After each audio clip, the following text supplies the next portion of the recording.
What's up, guys? Thank you for checking in. I'm at the shop currently, but today's a huge day. We have a ton of things going on. So I'm gonna be filming throughout the day, and the video will hopefully end with the 94 Cobra project starting and running back at the house.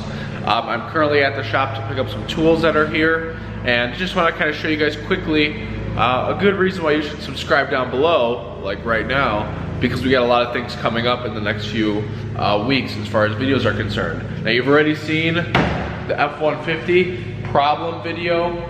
It has not been, it's solved, but it's not fixed. We're still waiting for parts on it. We're waiting for a full MagnaFlow exhaust. We put high flow cats on it. We're gonna be putting a MagnaFlow catback exhaust specifically designed for the F-150 Harley edition. So it will still have the dual angle tips like it would have had factory back here. It should sound a little bit better, and it should pick up a few horsepower. It should pick up a lot of horsepower compared to what it was, but compared to a well-running factory truck, it should pick up a couple horsepower at least. Perhaps there would be some tuning and an upper pulley in the future on this as well. A common modification is putting a lightning upper on it and a tune, and I think that would make the owner satisfied with it for now. The other car that you've already seen the video of, I'll put the link above, is the TVS Swap Cobra. The reason it's a TVS Swap is that it had an F1R Procharger on it, or an F1, I don't think it was an F1R. But anyway, this is coming together. We are stockpiling parts, so the next day, once the 94 Cobra is done, that we work on this, we can just simply thrash on it. We do have to rewire the alternator stuff that was all hacked up to work. And there's a lot of other things that we're still working on.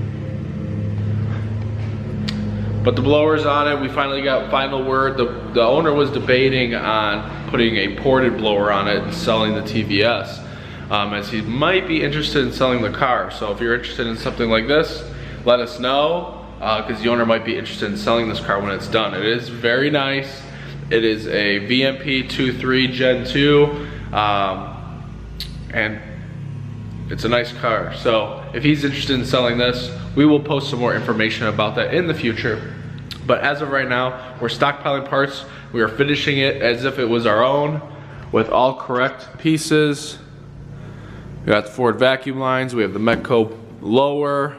We've sourced a coolant crossover to get rid of this ugliness. We got the bypass valve finally. We got a factory throttle body that we're gonna use for now rather than changing the neck.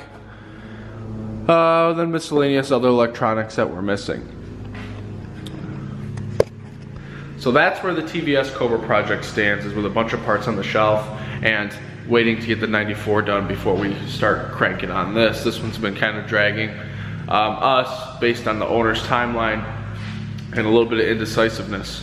So it actually got racked, and it's been sitting here for the last couple days. Got a separate project in the meantime. Not sure if I'm gonna bring you a whole video on this, but I do like to rebuild manual transmissions. So we have one here from the middle of Wisconsin. Thank you, Justin Bay, for sending your buddy up this way. We redid Justin Bay's 3550. This one is Ben James. He thought it was a 3550, but it's actually an early TKO 500. It has the 31 spline bigger output shaft and a 10 spline input shaft, so he kind of won there. However, he lost everywhere else because it is beat up. The case was cracked. They try to fix it. It leaks everywhere because this is raised over everything. So it was epoxied mess. I had to hammer and chisel it all apart to see what was underneath it, and that led to us getting a replacement case that is on its way. It also does have the updated shift forks on it, so it has the 3 pad locations. Those are on the shelf over there, which is good. However, they're all worn down because they were riding on the selector themselves. Now the selector is stronger, so these are still in good shape. The teeth are a little worn, but there's a lot of other problems that it has. So as of right now, Ben said, well, why don't we just do the stuff to get it to 80%, and then maybe next year when the budget allows, we'll go through it and replace the 1-2 selector, 3-4 selector hub, and then gears 2 and 3 are pretty worn out as well. So this go around, we're replacing the stuff that's really broken, which is the shift forks that are ground down and causing a really poor shift feel, the case that is cracked, all the synchros, all the seals. Bearings actually look pretty good, so we're probably not even gonna mess with those. But that is this project on the side.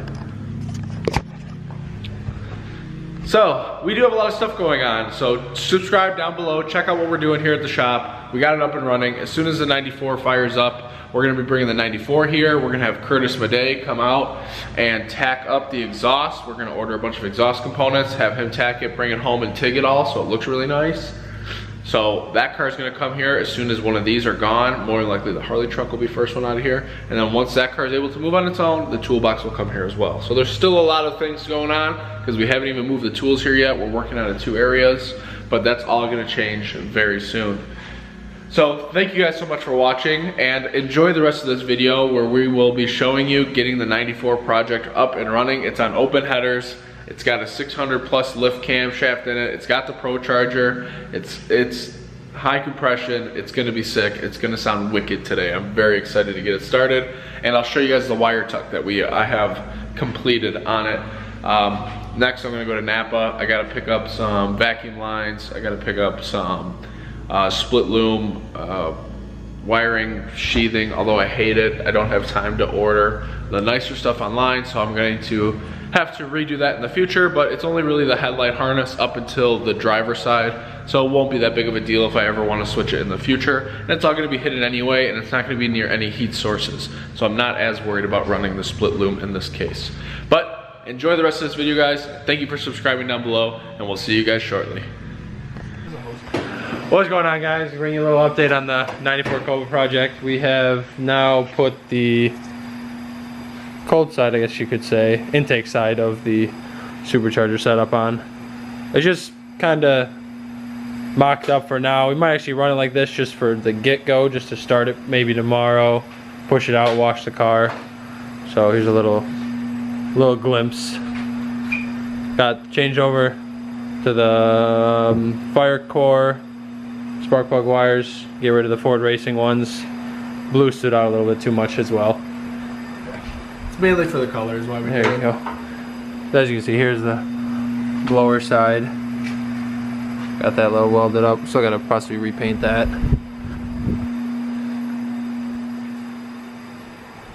And that intake, we went up 90 straight.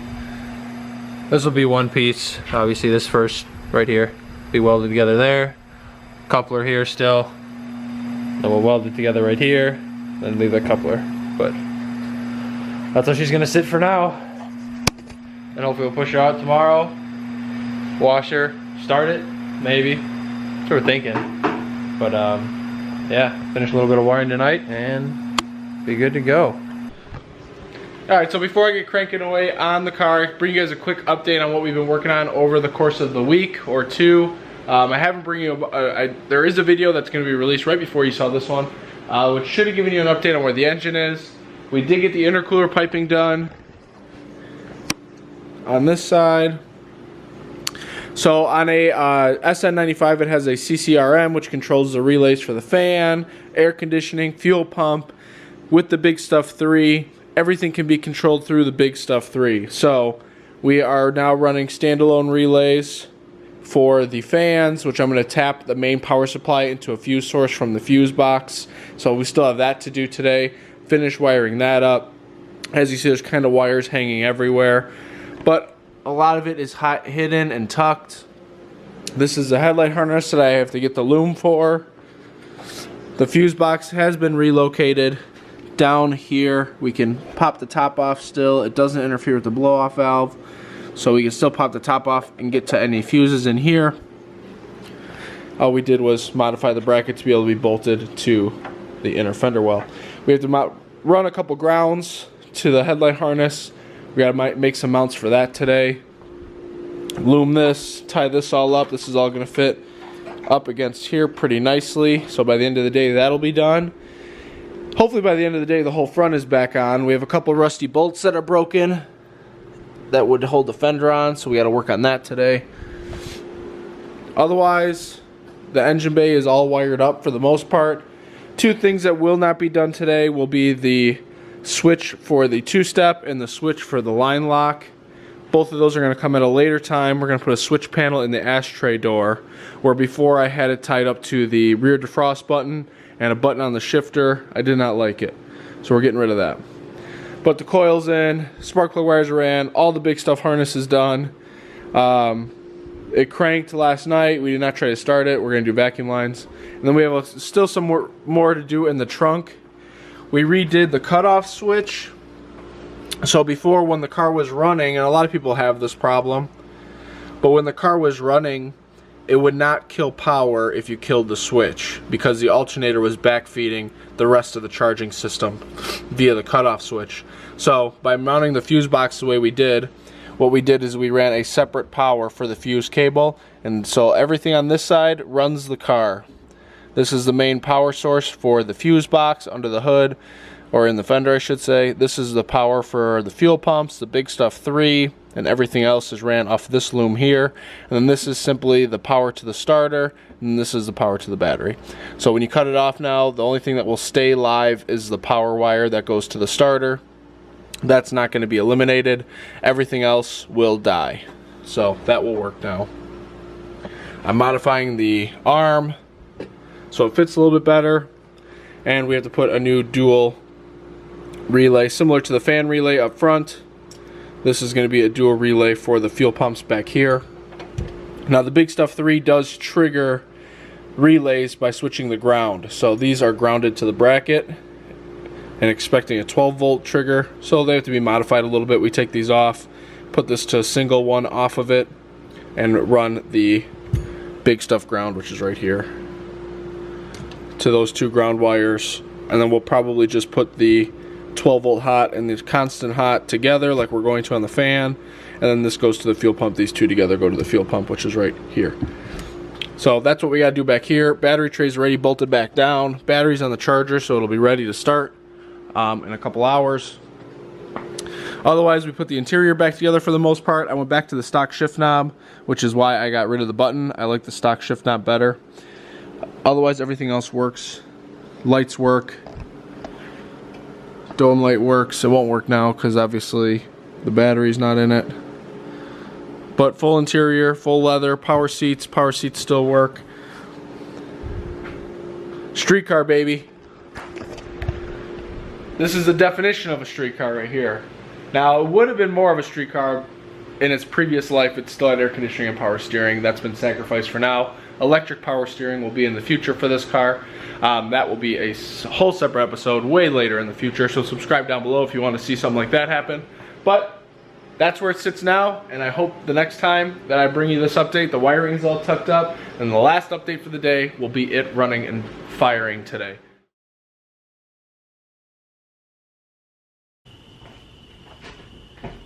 Ready? I think so.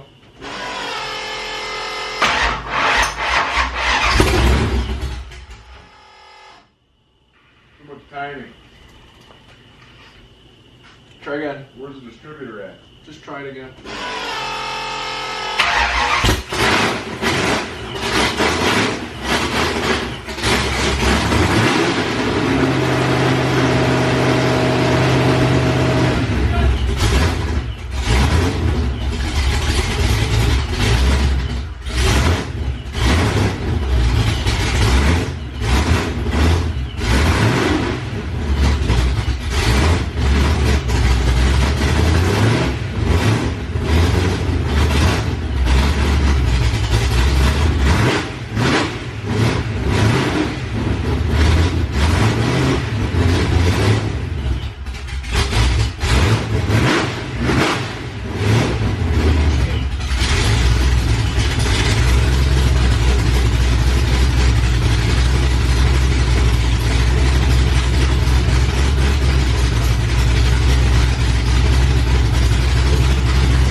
Success. Great success. Well, she's running. She got five fresh gallons of 110 octane fuel. It idles great. Maybe I'll put another idle clip on here. I already kind of recorded it idling. We'll put another one on it. Looking like a beast. Pulled itself out of the driveway, or out of the garage I should say. We're gonna go run and grab the ladder from the shop, and we're gonna start putting the front end back together because it idles and runs. It needs some tuning. We'll probably play with it a little bit more so we can try to get it a little closer before strapping it down. But I mean, it's a completely different combination than what it was. We'll put some before images. I even have a video of it running. Maybe I'll clip that in. But you can just see the difference. So just to give you a quick rundown, we swapped the SN95 blower setup that was on it is now completely gone. It was a 6-rib setup. Now it's running a Renegade setup with 8-rib. Totally different pulleys. Now it's got a separate 8-rib drive rather than being one shared 6-rib. We switched this over to Fox body with a standard rotation water pump, which required a special ASP pulley for splined. We spaced the SN95 bracket out to continue to hold the vacuum pump, alternator, and tensioner. So the 6-rib setup is all on one side of the engine and very tensioned well, and everything's perfect there. No belt alignment issues, no squeaking issues there. So far so good on our makeshift 90 coming out of the water pump, which is going into this because it was going to hit against the bracket, so that's good. Fox body water pump, Fox body timing cover. MSD dual sync distributor was pretty much the only thing that you see right now that was on it previous. Everything else, oh, and the fuel rails and injectors. Everything else around that has changed. The Big Stuff harness is the same harness, however we cleaned it up a lot, so it's a Big Stuff 3. We went to a Fox body throttle body setup. We got rid of the Holley Systemax in favor of the Victor 5.0 just for simplicity's sake. So we went to a short runner, which has been ported lower. If you haven't seen the other videos of this intake manifold, just click right here. We ported it out and made it, did gasket matching on it. We redid the vacuum pump setup in the catch can, put all new AN lines on it instead of the push lock stuff that was on it, and now it's much cleaner. We're using this side as the oil fill. We have already measured it. It's actually making vacuum way better than it was before. So now the breather element is backed out quite a bit. You won't be able to tell, but it is. Still running just 80-pound injectors for now. All the Big Stuff harness is tucked away. Lots of zip ties because I love them. But it kept everything really tight and compact. Got rid of the vacuum block, got rid of the cruise control, got rid of the air conditioning, got rid of the power steering. Power steering will come back as an electrical power steering system, but that's in the future. All the MSD electronics are now in this corner. They have plenty of air to stay cool. They're not even warm to the touch by having the engine running this far away from it, as before it was kind of tucked up and close. But now there's a lot of open space in the engine bay and nothing but horsepower. So yeah, buddy. Next step we're going to do is obviously put the front end back together on this. The Big Stuff is not really the wideband is not very trustworthy with open headers, as it gets a lot of reversion. So we haven't driven it. It's just sitting right here. But the next thing we're going to do is we're going to limp it to the shop, get it on the lift, and we have ordered exhaust components to start putting the exhaust together. Given that it's Accufab Headers, it is a little bit more of a custom fit for the rest of it. So we're probably going to put some MagnaFlow chambered mufflers on it, stainless X-pipe, figure out how we're going to attach it to the headers, because at this point they're coated and I really don't want to have to take them off to put V-bands on them. So for now we'll probably do like a slip-on with a coupler is what we're thinking for now. But huge changes. And it's running, it's making great oil pressure, makes all the right noises, and now it's got 110 in it and it makes all the right smells too. Bingo. Oh, change the intercooler. That's the new big intercooler on it. That thing is massive compared to the Procharger one that was on it. Wiring harness, so we still got to tie up some more. We got rid of the CCRM system that's on the SN95s, which I said earlier in the video, or in the last video, I don't remember. So it required fan relays, which is triggered by the Big Stuff. That was working flawlessly. The interior, we haven't really changed much. We used to have a button on the shifter. I want to get rid of it. I want to put it in the ashtray door. So we went back to the stock shift knob with the MGW shifter on the TKO 600. Other than a few gauges, it's pretty much business casual in here. The big stuff 3 will tuck up into the quarter panel like a factory computer. We still have some miscellaneous plastic pieces in the back. The rear is going to be a separate episode. We're going to put a different rear suspension on it pretty soon. Lower it down and give it some more adjustment. Probably go solid stuff. The cutoff switch is still to be determined later today. Went to a dual relay setup on the fuel pump. It's in the trunk. I don't need to open it. But overall, we're super freaking pumped that it ran. Oh, yeah. It's going to make tons of power. It already sounds like an animal. I can't wait to hear it on mufflers. I actually prefer the sound of a car with mufflers, good mufflers versus headers. I think they kind of sound like boats or trucks, but it sounds like a race car. And we can't have that because it's a street car shenanigans. So we're going to fix that coming up in a future episode. But if you haven't done so already, subscribe down below. Thank you so much for watching and following along. This has been a very long project to get to this point. There's obviously a ton more coverage that's going to come on it about this car, but we're going to start tapering down really. Hopefully pretty soon we'll be testing and racing it and seeing how she'll stack up against other stick shift cars in the area. So we will see you guys next time. I'm Nick, Dan, and we'll talk to you guys later. Thanks for watching. Well, I want to bring you guys an update on it now that the front end's together.